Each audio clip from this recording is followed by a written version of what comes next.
হন্তদন্ত হয়ে হসপিটালে ছুটে আসে শুভ্র। শুভ্রের হাত পাথর থর করে কাঁপছে। নিজের প্রিয় কিছু হারিয়ে ফেলার ভয় যেন চারদিক থেকে ঘিরে ধরেছে। কিছুক্ষণ আগে রোমানের ফোনে কল দিয়ে কানে ধরতেই বেশি আসে রুহির কান্না মিশ্রিত কণ্ঠে কিছু কথা। রুহি, ভাইয়া রোদের অবস্থা খুব খারাপ, রোদ হসপিটালে আছে। ডক্টর বলেছে রোদকে বাঁচাতে পারবে কিনা ঠিক বলতে পারছে না। ভাইয়া তুমি কোথায়? সিটি হসপিটালে চলে আসো তাড়াতাড়ি, আমার খুব ভয় করছে ভাইয়া। শুভ্র আর কিছু বলতে পারে না। হতদন্ত হয়ে বেরিয়ে আসে হসপিটালের উদ্দেশ্য। 1 ঘন্টা পথ 15 মিনিট এসে পড়ে। হসপিটালের ঢুকে রোদের খোঁজ করে। কেবিনের দিকে ছুটে যায়। হেনা বেগমের অবস্থা খুব খারাপ। রুহি কাঁদছে। নীলা হেনা বেগমকে ধরে বসে আছে করিডোরে। রুহি শুভ্রকে দেখে দৌড়ে গিয়ে জড়িয়ে ধরে কান্না করে দেয়। শুভ্রের চোখ অসম্ভব লাল, চেহারা ফ্যাকাশে, সাদা শার্ট রক্ত লেগে আছে। চুলগুলো অগোছালো, হাতে রক্ত শুকিয়ে গেছে। রোমান নীলায় শুভ্রকে এই অবস্থা দেখে বুক কুঁচকে ফেলে। যে ছেলে সবসময় পরিপাটি চলতে পছন্দ করে তার এই হাল হলো কি করে? রুহি কাঁদতে কাঁদতে শুভ্রকে উদ্দেশ্য করে বলে, রুহি ভাইয়া রোদ কথা বলছে না, অনেক রক্ত বের হয়েছে রোদের। ভাইয়া তুমি রোদকে ঠিক করে দাও। ডক্টর বেরিয়ে আসে। রোমান হতদন্ত হয়ে ছুটে যায় ডক্টরের কাছে। রোমান বিচলিত হয়ে জিজ্ঞেস করে, রোমান ডক্টর রোদের এখন কি অবস্থা? ডক্টর মুখে চিন্তার ছাপ, কিছুটা হতাশা নিয়ে বলে ওঠে, doctor mister Roman operation successful হয়েছে, তবে যতক্ষণ জ্ঞান না ফিরে ততক্ষণে কিছুই বলতে পারছি না। রোগীর নিজ থেকে কোনো রেসপন্স করছে না। আমার যতটুকু সম্ভব মনে হচ্ছে রোগী নিজেই বাঁচার ইচ্ছে ছেড়ে দিয়েছে, যার জন্য কোনো রেসপন্স করছে না। 24 ঘন্টার মধ্যে যদি জ্ঞান না ফিরে তো রোগীকে আর বাঁচানো যাবে না। মাথার আঘাতটা অনেক গভীর, অনেক রক্তক্ষরণ হয়েছে। তাই প্লিজ আপনারা সবাই আল্লাহ ডাকুন। আমাদের হাতে যতটা সম্ভব চেষ্টা করেছি, বাকিটা আল্লাহর হাতে। কথাগুলো বলেই ডক্টর চলে যায়। শুভ্র ধপ করে ফ্লোরে বসে পড়ে। শুভ্রের মনে পড়ে যায় রোদের প্রতি করা নিজের বাজে ব্যবহার, অত্যাচারের কথা। বুকের বাম পাশে চিনচিন করে ব্যথা শুরু হয়েছে। কিছু একটা হারানোর ভয়ে শুভ্রের হিতাহিত জ্ঞান শূন্য হয়ে পড়ে। শুভ্র দৌড়ে কেবিনে ঢুকতে যায়। তখন ডক্টর এসে শুভ্রের সামনে দাঁড়ায়। ডক্টর শুভ্রকে উদ্দেশ্য করে বলে, ডক্টর মিস্টার শুভ্র এখন আইসিইউ, ভিতরে কারো যাওয়া অনুমতি নেই। প্লিজ আপনি এখান থেকে সরে যান। রোগী সমস্যা হলে তাকে আর বাঁচানো যাবে না। শুভ্রর আগে ডক্টর কলার চেপে ধরে দাঁত কটমট করে বলে, শুভ্র কখন থেকে বলে যাচ্ছিস বাঁচবে না, বাঁচানো যাবে না। এই তোদের কি বাল ফালাতেই রাখছি? হ্যাঁ, এখনো আমার বউ জ্ঞান কেন ফিরল না? ডাক্তারি না করে বসে বসে মুড়ি খা, আমাকে আমার বউয়ের কাছে যেতে দিই। হেনা বেগম এতক্ষণ শুভ্রকে খেয়াল করেনি। সবাই কিছুটা অবাক হয়ে তাকিয়ে আছে। রোমান তাড়াতাড়ি এসে শুভ্রের কাছ থেকে ডক্টরকে সারাতে নেয়, কিন্তু কোনোভাবে শুভ্রের সাথে পেরে ওঠে না। ডক্টর তো ভয়ে শেষ, কারণ সে ভালো করে চিনে এই শুভ্র চৌধুরীকে বাংলাদেশের টপ বিজনেসম্যান এবং অনেক ক্ষমতাবান লোক, অনেক বদ মেজাজিল। আশেপাশের লোকরা তাকিয়ে আছে, কেউ কেউ ভিডিও করছে। নিলয় গিয়ে সবাই ধমক দিয়ে মানুষের ভিড় সরিয়ে দেয়। হেনা বেগম আর সহ্য করতে পারে না। শুভ্র পুরো হসপিটালে ভাঙচুর শুরু করে দিয়েছে। শুভ্র ডক্টরকে মেরে বেহাল অবস্থা করে ফেলেছে। হেনা বেগম শুভ্রের কাছে গিয়ে ঠাস ঠাস করে 2টা থাপ্পড় বসিয়ে দেয়। শুভ্র ধপ করে ফ্লোরে বসে পড়ে। পাশে ডক্টর, নার্স সবাই ভয়ে কাঁপছে। পাশের ডক্টর সবাই নিয়ে যায়। শুভ্র হেনা বেগমকে জড়িয়ে ধরে ডুকরে কেঁদে উঠে। শুভ্রের এমন কান্নায় সবাই হতভম্ব হয়ে যায়। হেনা বেগম কিছুটা অবাক হন। কেউ এই শুভ্রকে চিনতে পারছে না। সবাই অবাক হয়ে তাকিয়ে আছে। শুভ্র কান্না মিশ্রিত কণ্ঠে বলে ওঠে, শুভ্র দাদি ওদের সবাই বলো না রোদের কাছে আমায় যেতে দিতে। দাদি প্লিজ, আমার পাখিটার কিছু হলে আমি মরে যাব, একেবারে মরে যাব। আমার রোদকে চাই দাদি, রোদ আমার চাই। সবাই অবাক শুভ্রের এমন পাগলামো দেখে। হেনা বেগম শুভ্রকে কি বলে সান্ত্বনা দিবে? সে তো নিজেই ভয়ে আছে। শুভ্রকে সামলানো অনেকটা বিপজ্জনক হয়ে উঠেছে। রোমান শুভ্রের পেছন থেকে এসে ঘাড়ে ইনজেকশন পুশ করে দেয়। কয়েক মিনিট যেতেই শুভ্র শান্ত হয়ে যায়। শুভ্রকে নিয়ে কেবিনে শুয়ে দেয়। অয়ন দূর থেকে সবকিছুই দেখছিল। রোদের জন্য অয়নের কষ্ট হচ্ছে। শুভ্রের এমন পাগলামো করার হঠাৎ কেউ বুঝতে পারছে না। হেনা বেগম মনে মনে শুভ্রের বদলে যাওয়াতে খুশি হলেও রোদের এই অবস্থার জন্য ভীষণ ভয় হচ্ছে। যদি রোদের কিছু একটা হয়ে যায়, শুভ্রকে কি করবে? রোদের কথা মনে আসতে হেনা বেগম ডুগরে কেঁদে ওঠে। আল্লাহ যেন তার রোদকে তাদের কাছে ফিরিয়ে দেয়। হেনা বেগম মনে পড়ে যায় রোদের সেই রক্ত মাখা মুখ। মাঝরাতে হঠাৎ ঘুম ভেঙে যায়। রোদের বিছানা থেকে উঠে দাঁড়ায়, ঘড়ির দিকে তাকায়। রাত 2:30। পানি খেতে নেয়। পানির বোতলে পানি না পেয়ে বিছানা থেকে উঠে দাঁড়ায়। শরীর প্রচণ্ড ব্যথা অনুভব হয়। রোদ ধীর পায়ে হেঁটে যায়। ড্রয়িং রুমের দিকে সিঁড়ি দিয়ে নামতে নিব এমন সময় পিছন থেকে কারো জোরে ধাক্কা নিচে পড়ে যায়। চিৎকার দেওয়ার সময় যেন পায় না। ভোর সকাল 4:30। বাড়ির কাজের মেয়ে হঠাৎ চোখ পড়ে রোদের ফ্লোরের পরে থাকা নিতর শরীরের দিকে। মাথা ফেটে রক্ত পড়ে ড্রয়িং রুম লাল হয়ে আসে। জোরে চিৎকার দিয়ে ওঠে। হেনা বেগম, রুহি, অয়ন, রোমান সবাই নিচে জুটে আসে। সবাই রোদকে ধরে হসপিটালে নিয়ে যায়। শুভ্রকে সবাই ফোন দিচ্ছে কিন্তু কেউ ফোন পাচ্ছে না। বর্তমান 4 ঘন্টা পর শুভ্র চোখ খুলে তাকায়। পিটপিট করে চোখ খুলে তাকায়। নিজেকে বেডে শুয়ে থাকতে দেখে কপাল কুঁচকে ফেলে কিছু একটা মনে আসতে তাড়াতাড়ি উঠে দাঁড়ায়। হাতে ব্যান্ডেজ করানো। হাতে ক্যানোলা এক টানে ছিঁড়ে ফেলে দেয়। নার্স ডক্টর আটকাতে চেয়েও পারে না। শুভ্র এগিয়ে রোদের কাছে যেতে নেয়। রোদকে আইসিইউতে রাখা হয়েছে। ডক্টর আটকাতে যায়। রোমান ডক্টর থামিয়ে দিয়ে বলে, রোমান ডক্টর প্লিজ শুভ্রকে যেতে দিন, তা না হলে এই বিপরীত কিছু ঘটে যাবে। ডক্টর আর কিছু বলে না। রোদের কেবিন থেকে নার্স সবাই বের হয়ে আসে। শুভ্র কেবিনের দরজা খুলে রোদের দিকে তাকায়। রোদের মাথায় ব্যান্ডেজ করা, মুখে অক্সিজেন মাস্ক। শুভ্রের বুকের ভেতর মোচড় দিয়ে ওঠে। শুভ্র রোদের পাশে বসে এক ধ্যানে রোদের দিকে তাকিয়ে আছে। শুভ্র রোদের এক হাত নিজের হাতের মুঠো নিয়ে আলতো চুমু খায়। শুভ্রের চোখের পানিতে রোদের হাত ভিজে যায়। শুভ্র অসহায় কণ্ঠে বলে ওঠে, শুভ্র এই রোদ, ওঠ না প্লিজ। আমায় নিজেকে খুব অসহায় লাগছে, প্লিজ এমন করিস না, আর কষ্ট দিব না, তোকে সত্যি বলছি প্লিজ। শুভ্র চোখ দিয়ে অনবরত পানি পড়ছে।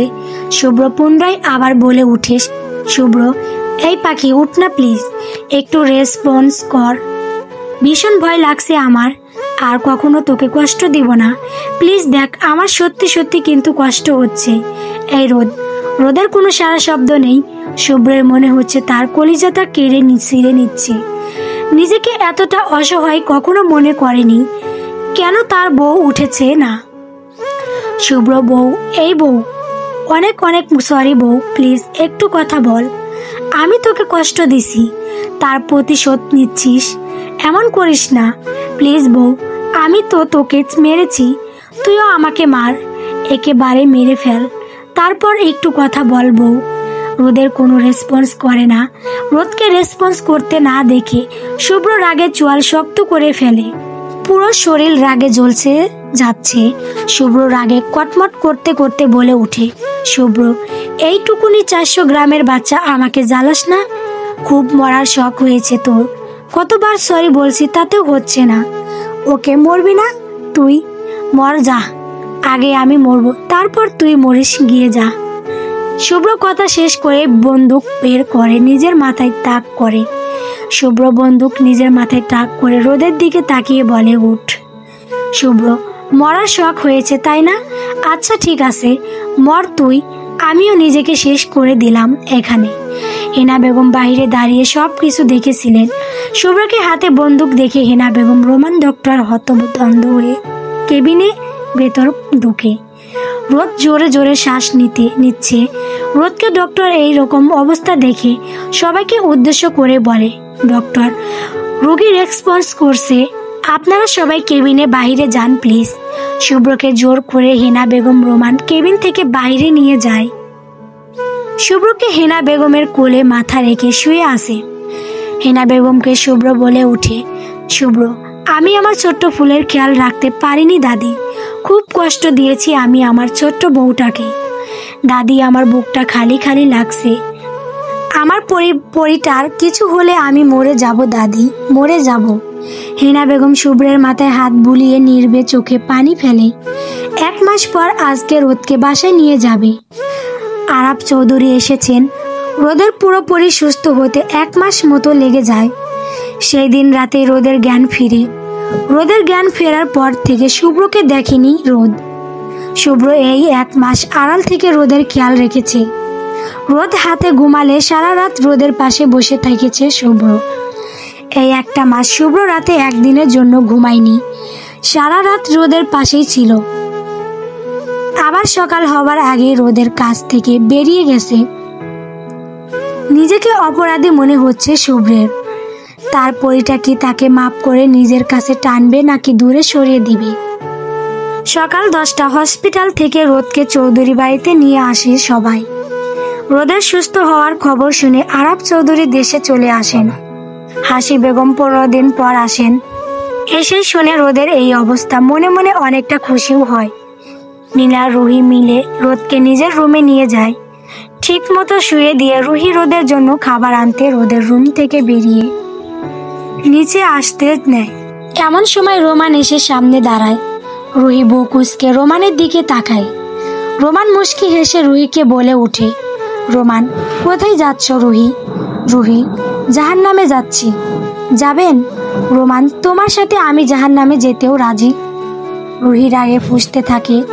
রোমান রুহিকে রাখতে দেখে ঠোঁট কামড়ে হাসে। কিছু একটা ভেবে রুহি হাত ধরে টেনে কিছুটা আড়ালে নিয়ে আসে।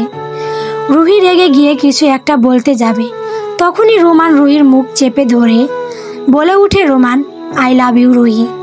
রুহি রোমানকে ধাক্কা দিয়ে সরিয়ে রেগে চলে যেতে যেতে বলে উঠে, রুহি, এইসব মজা আমার সাথে করবেন না। রোমান ভাই, এইগুলো আমার একদম পছন্দ না।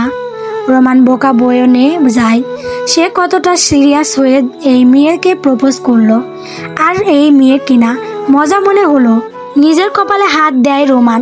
মনে মনে বলে ওঠে, রোমান, জীবনে প্রথম কাউকে প্রপোজ করলি, এত সিরিয়াস হয়ে সেও কি মজা মনে করলো হয়েছে। বালের কপাল।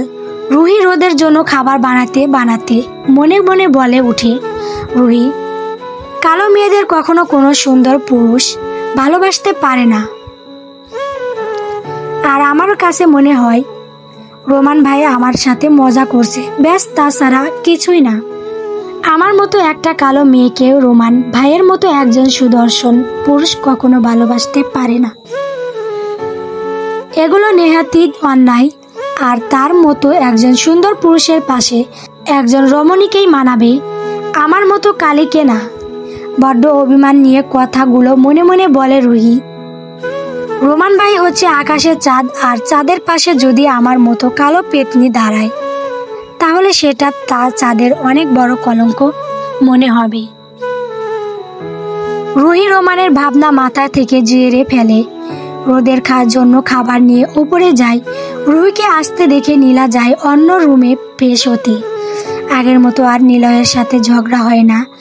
নীলার জন্য নিলয় গায়ে পড়ে এসে ঝগড়া করত, কিন্তু এখন কেমন যেন নীলাকে দেখলে এড়িয়ে যায়। নীলাকে নিলয়ের এড়িয়ে যাওয়ার কারণ সে নিজে হলেও কেন জানি মানতে পারছে না। নিজেই নিলয়কে বারণ করেছে তার সাথে যেন কথা না বলে, তাহলে সে কখনোই আর এই বাড়িতে আসবে না। কিছুদিন আগে নিলয় নীলা প্রপোজ করে, আর নীলা অনেক রেগে যায় এবং নিলয়কে অনেক কথা শোনায়। নিলয় নীলার এমন ব্যবহার অনেকটা কষ্ট পেয়েছে। এত হাসি খুশি একটা ছেলে হঠাৎ কারোই একেবারে চুপচাপ হয়ে গেছে, তা বাড়ির কারো নজর পড়েনি। রোদের অসুস্থতার জন্য নিলয়ের এমন পরিবর্তন অন্য কেউ খেয়াল না করলেও নীলা ঠিকই খেয়াল করেছে। নীলা এখন সব বিষয় এড়িয়ে যায়। নীলা কেমন জানি বুকের ভেতর চিনচিন করে ব্যথা করছে। নিলয়ের সাথে একদিন ঝগড়া না করলে অশান্তি লাগে। নীলা আর কোনো কিছুই ভাবতে পারে না। সে ভালো করেই বুঝে গেছে এমন হাদারামকে সে ভালোবেসে ফেলেছে। নিলয়ের রুমে গিয়ে কোনো কিছু না ভেবে ঢুকে পড়ে। নিলয় শাওয়ার নিয়ে ওয়াশরুম থেকে বের হয়ে চুল মুছতে ছিল। কোমরের দেওয়ালে পেঁচানো। নীলা খুট করে নিলয়কে জড়িয়ে ধরে। নিলয় প্রথমে অবাক হয়, তবে কি নীলাকে দেখে খুশিতে গদগদ হয়ে যায়। নিলয়কে ছাড়তেই নিলয় পাথরের মূর্তি মতো দাঁড়িয়ে আসে, হাত কোমরের তোয়ালে ধরা। নীলা অবাক হয়ে তাকিয়ে আসে নিলয়ের দিকে। নিলয় উড়া দুরা নাচতে থাকে। এইদিকে তার তোয়ালে ফ্লোরে পড়ে আসে, সেই দিকে কোনো খেয়াল নেই। নীলা চোখ বড় বড় করে তাকিয়ে আসে। কিছু একটা ভেবে নিজের চোখে হাত রেখে জোরে চিৎকার দিয়ে ওঠে। নীলার চিৎকারে হুঁশ আসে নিলয়ের। নিজের দিকে তাকিয়ে তাড়াতাড়ি তোয়ালে পেঁচিয়ে ওয়াশরুমে দৌড়ে দেয়। আর নীলা রুমে বাহিরে। নিলয় আফসোস করে বলে উঠে, নিলয়, হে আল্লাহ, খুশি তো দিলা, কিন্তু মান সম্মান সহি সালা মতো রাখতে পারলে না। এই মাইয়ার সামনে আসলে কেন আমার সব খুলে যায়। নীলা ভীষণ লজ্জা লাগছে। আসলে এই নিলয়ের বাচ্চাটা মানুষ হবে না, গাদাই থেকে যাবে। এইদিকে রিয়ার গালে ঠাস ঠাস করে থাপ্পড় দেয়। হাসি বেগম রাগী চোখে রিয়ার দিকে তাকিয়ে বলে উঠে, হাসি বেগম, তোমার এই বোকামির জন্য আমরা সব হারাতাম। রোদের কিছু হয়ে গেলে এই বিষয় সম্পত্তি সবকিছু অনাথ আশ্রমে চলে যেত। রিয়ার আগে ফুঁসতে ফুঁসতে বলে, রিয়া, রোদকে যতদিন আমি মারতে না পারবো ততদিনে আমার শান্তি নেই। হাসি বেগম শান্ত কণ্ঠে বলে উঠে, হাসি বেগম, মাথা ঠান্ডা করে সবকিছু করতে হবে রিয়া। একবার যদি কেউ জানতে পারে তো আমরা শেষ। তাই আর কোনো বোকামি করবে না। রোদ আমাদের বড় হাতিয়ার। রোদের কিছু হলে আমরা সব হারাবো। হাসি বেগম কিছুক্ষণ থেমে আবার রিয়াকে বলে উঠে, হাসি বেগম, সবার সামনে নর্মাল থাকবে, কেউ যেন কিছু বুঝতে না পারে, ওকে? রিয়া মাথা নাড়িয়ে হ্যাঁ সম্মতি জানায়। মাঝরাতে হঠাৎ ঘুম ভেঙে যায় রোদের। মনে হচ্ছে শ্বাস বন্ধ হয়ে যাচ্ছে, নিঃশ্বাস নিতে কষ্ট হচ্ছে। বুকে ভারী কিছু অনুভব করে রোদ।